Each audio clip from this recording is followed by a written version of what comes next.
Hello and welcome to another episode of the e-commerce coffee break. Today we want to talk about your data, your dashboards, and every merchant out there has plenty of dashboards, and that becomes a problem. So you have a dashboard in Shopify, you have Google Analytics, you have a meta ad dashboard, and so on and so forth. How do we really find out what's working in your business and which data you can actually use to find out are you profitable or not? So going deeper into this topic, I have Thomas Gleeson with me. He's the founder of StoreHero.ai. He's an Irish entrepreneur, a co-founder of StoreHero, a game-changing platform revolutionizing e-commerce profitability. Leveraging 3.5 years at Shopify itself as a merchant success manager and his upbringing in his 20-year family DTC business, he's in a unique position to bridge the gap between marketing and finance, and he will tell us the story and the background about this just now. Hi, Thomas. How are you today? Hey, Klaus, how are you? Pleasure is all mine. Really excited to be on the show today. I've listened to the pods for quite some time now, so really excited to get on, have a chat, and I suppose tell our story. Yeah, let's start with the story. So basically, you are in DTC's environment for a very, very long time. How did that happen? Yeah, really interesting story, I suppose. So my mother has had an e-commerce business called wowwe.ie. That has been in operation since 2004. So that's the house I grew up in. It's obviously quite a while. So I suppose over the years, we would have grown up really understanding the pain points of things like a broken checkout. If the checkout was broken in our house, as children, we all would have known about it. Obviously, it was panic stations and that kind of thing. As kids, as teenagers, I suppose, instead of doing simple household chores, we would have been doing SEO on her website and that kind of things to really help drive the business. So I think over the years, we just were immersed in the e-commerce landscape from such a young age. I think from there, I suppose I naturally then moved on and saw I wanted to start maybe my own e-commerce ventures.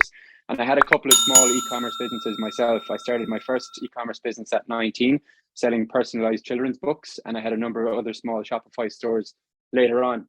From there, I actually moved into Shopify. I was really immersed in the landscape, loved the company. And I originally saw a job come up as a support advisor within Shopify. Yeah, and I mean, everybody looks up to Shopify. It's really the go-to platform for e-commerce today. And I thought, what better way to learn about the platform to go and actually work there and understand the inner workings of the company. Had a phenomenal experience there. Absolutely loved every second at the company. I started initially in core support, moved my way into Shopify Plus support. So I started to deal with bigger clients. The last 2 years at Shopify were actually spent as a merchant success manager. So I was working with brands in predominantly the UK, but some in Europe as well. Really advising on, I suppose, e-commerce and marketing strategy, and I suppose the whole Shopify roadmap as a whole. Now, I mentioned I had a family business at home. During that time, what I was trying to do was to really, now this was really manual, on a Monday evening, pull everything together on an Excel spreadsheet. So all of the core Shopify KPIs. So what were our sales? What were our add to cart rates, conversion rates, average order values, sessions, all that kind of stuff. And then also pair in some of the Google Analytics data. What was our bounce rates, page views? And then also bring in the Facebook ads data, Google ads data, and then also try and bring in the operational expenses and variable costs that went along with running the business. And really what I was trying to do was to get a sense as to what was actually moving the needle in terms of profitability. Like a lot of businesses, I suppose, over COVID, everyone saw a boom. If you were set up for e-commerce and you were ready to go, everyone had really, really good results over those couple of years. And I suppose that was really reflected in higher ROAS for a lot of businesses. And I suppose I saw this at home and also with the clients I was working at with Shopify. During that time, I suppose, and the ROAS being so strong, I was basically saying to my parents that we need to increase these ad budgets. Our ROAS is really strong. Now, the problem I suppose I ran into in my house is that my mom runs the business. She's more of the marketing person and the business operator. But my dad on the other side of that is actually an accountant. And accountants by their nature are often quite skeptical of marketing and its efficiency and really its cause and effect on the business in terms of profitability. So I was going to him with, Dad, the ROAS is really strong. We need to increase these budgets. He would basically come back and counter me and say, what is ROAS? So I suppose what it forced me to do is understand what ROAS was and what it wasn't. And I suppose when I really dug into the nuts and bolts of it, particularly in Europe, we have our sales tax is included in the product price. So if you spend €1 on Facebook ads and that generates €5 in sales, you then have to strip out your VAT. So even though you have a 5x ROAS, it's actually not a 5x ROAS because you need to strip your VAT back out. I didn't know that before.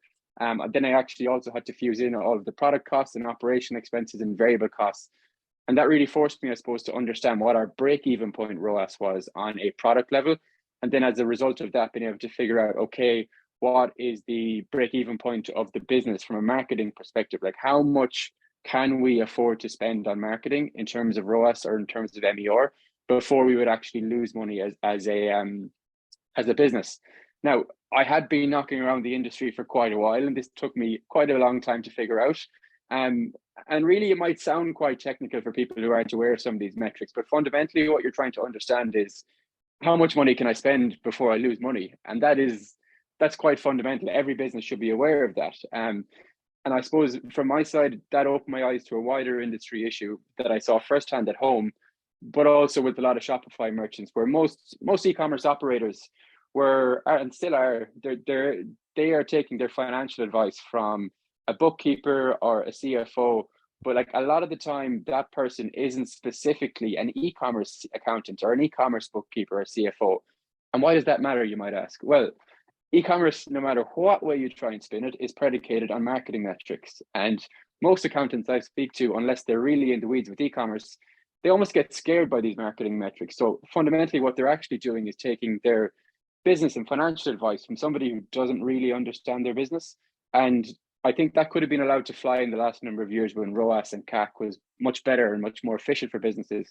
But I suppose as a result of iOS 14 and ads just inherently getting more expensive, being coupled with inflation over the last couple of years, that these ads have just got much more expensive. Margins have just got thinner. And I think what we're really trying to do with StoreHero is bring marketers in line with the financial goals of the business and bring financial people that are advising these businesses in line with the marketing metrics of the business and really helping both parties align to profitability for the business as a whole.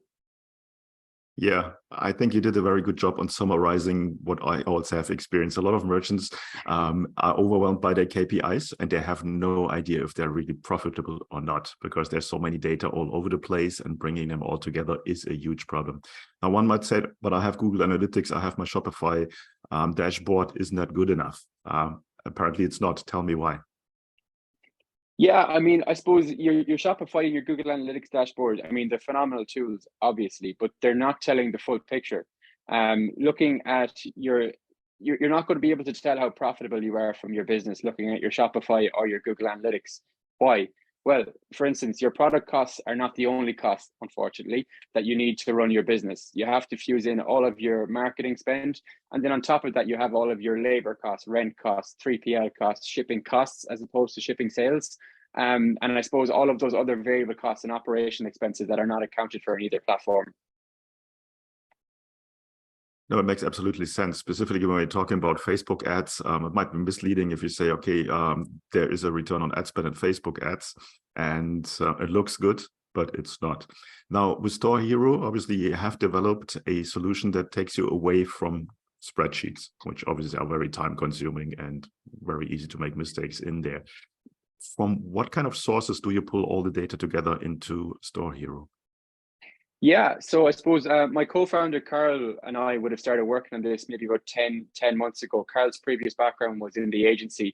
He was building kind of Looker Studio dashboards and different kinds of dashboards for his clients on a regular basis. And I suppose saw the problems with they were consistently breaking. And that's just the nature of using some of these dashboards out there at the moment. So I suppose what we have tried to do is build a really simple onboarding tool and have the platform as rigorous as possible to ensure all of the data is collected as efficiently as possible. So what tools do we integrate with? So we're integrated with your e-commerce platform. Then we also have all of your Google Analytics data, your Google Search Console for your SEO, your Facebook ads data, your Google ads data, TikTok, your Klaviyo for your email marketing. And then you can also overlay that with all of your operational expense data. So you can enter your labor costs, rent, light, heat, 3PL costs, shipping costs, transaction fees, and so on and so forth. So you can enter those costs on the platform manually. via CSV import or export, and also through our new Zapier integration that we have launched just recently. So you can actually hook that in directly with your accounting platform and have those operation expenses zap directly into StoreHero and map exactly back, so you have a real-time P&L on a business level and on an order level as well. Now I have all this data in one place on a daily basis. What are the kinds of results or KPIs that I need to look at? Yeah, and I suppose this fundamentally goes back to everyone's fascination with ROAS and why it might not need to be the be all and end all metric that you might see online all of the time. Obviously, attribution has caused a hell of a lot of issues in the last number of years. So a couple of metrics that I suppose we're really looking to help businesses understand is their marketing efficiency ratio. So first of all, what is that? So it takes into account all of your net sales divided by your total marketing costs. Some businesses will just use their ad spend as their advertising costs. Some will decide to include their agency fees or their Klaviyo subscriptions in that cost. How you do that is up to yourself. You can make those distinctions within StoreHero respectively. So within StoreHero, you can see your MER, but because we have all of your variable cost and operational expense data, we can not only give you your MER, but we can also give you your break-even point MER for the business, which is really, really important. What we've also done is given a break-even point ROAS on a product level, assuming a single product order. So we're going to say, okay, you have, this is your sale price for the product. This is your product cost. Now, assuming a single product order, what is the VAT cost on that product? What is your transaction fees, your 3PL fees, your shipping cost, all of your variable costs. So if we give you a blended COGS figure on a product level, and because we have that figure and because we have all of your VAT rates, we can actually give you a break-even point ROAS on a product level as well. Now, I think there's obviously a lot of businesses out there today that are probably overspending on their ads, but I still genuinely think that there is an awful lot more that are underspending on their ads. And why are they underspending? Largely due to a misunderstanding or an inability to actually calculate what those unit economics on a product or on a business level look like. So we're really helping businesses to solve the unit economics on a product and a business level as well. Some other interesting pieces, I suppose, that we have factored into the platform is, as I mentioned, we can see all of your operation expense data, including your labor costs or your staff costs. So every day, week, month, whatever kind of cadence you prefer to look at, you can actually see your staff costs as a percentage of net sales. This, again, all feeds back into profitability and something I have been doing for my parents' business for a number of years. How is that useful? So I suppose our business at home, it's personalized gifts. So baby gifts, wedding gifts, Christmas gifts is our big one for the year. So naturally, our staff costs as a percentage of net sales typically, and for most e-commerce businesses, would usually be most efficient Black Friday week. So you might say that your staff costs as a percentage of net sales might get sub 10% around Black Friday week. But then when you get to January or February, which are typically slower months for most e-commerce businesses, what does that staff rate as a percentage of net sales actually look like?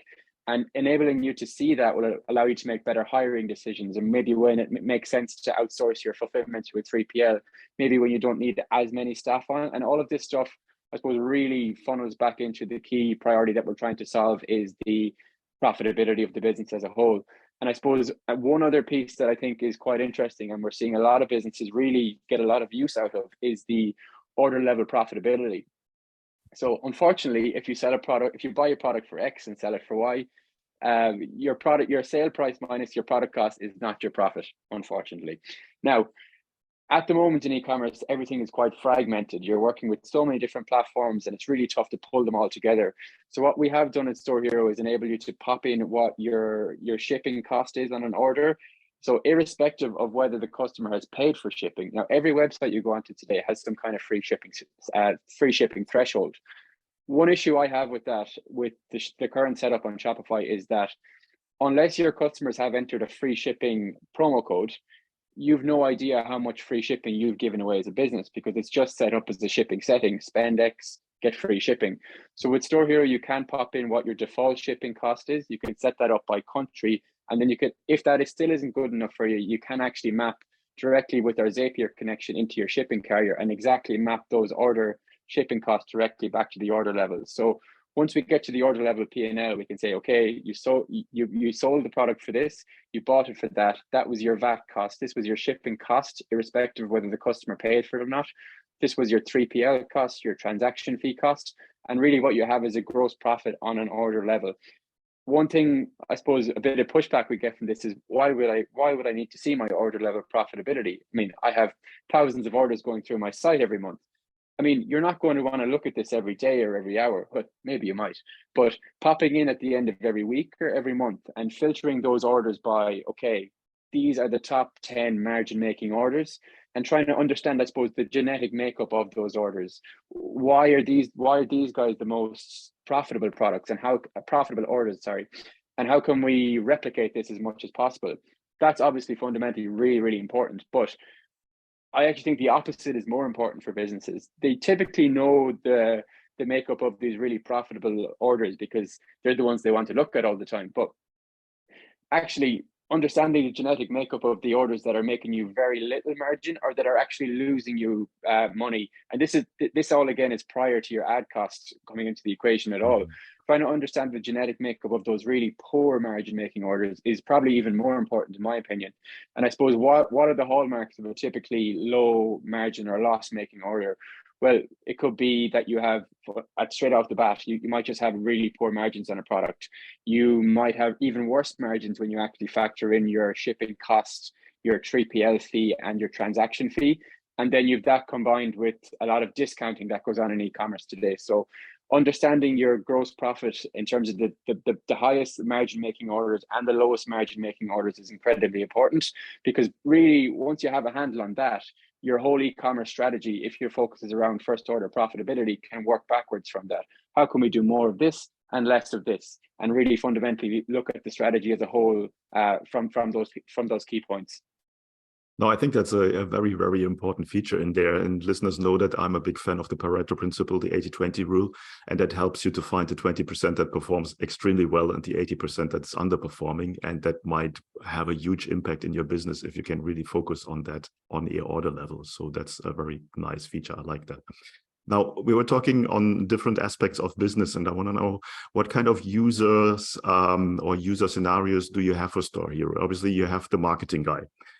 But there might be other positions within the organization that are also working with StoreHero. Who is that?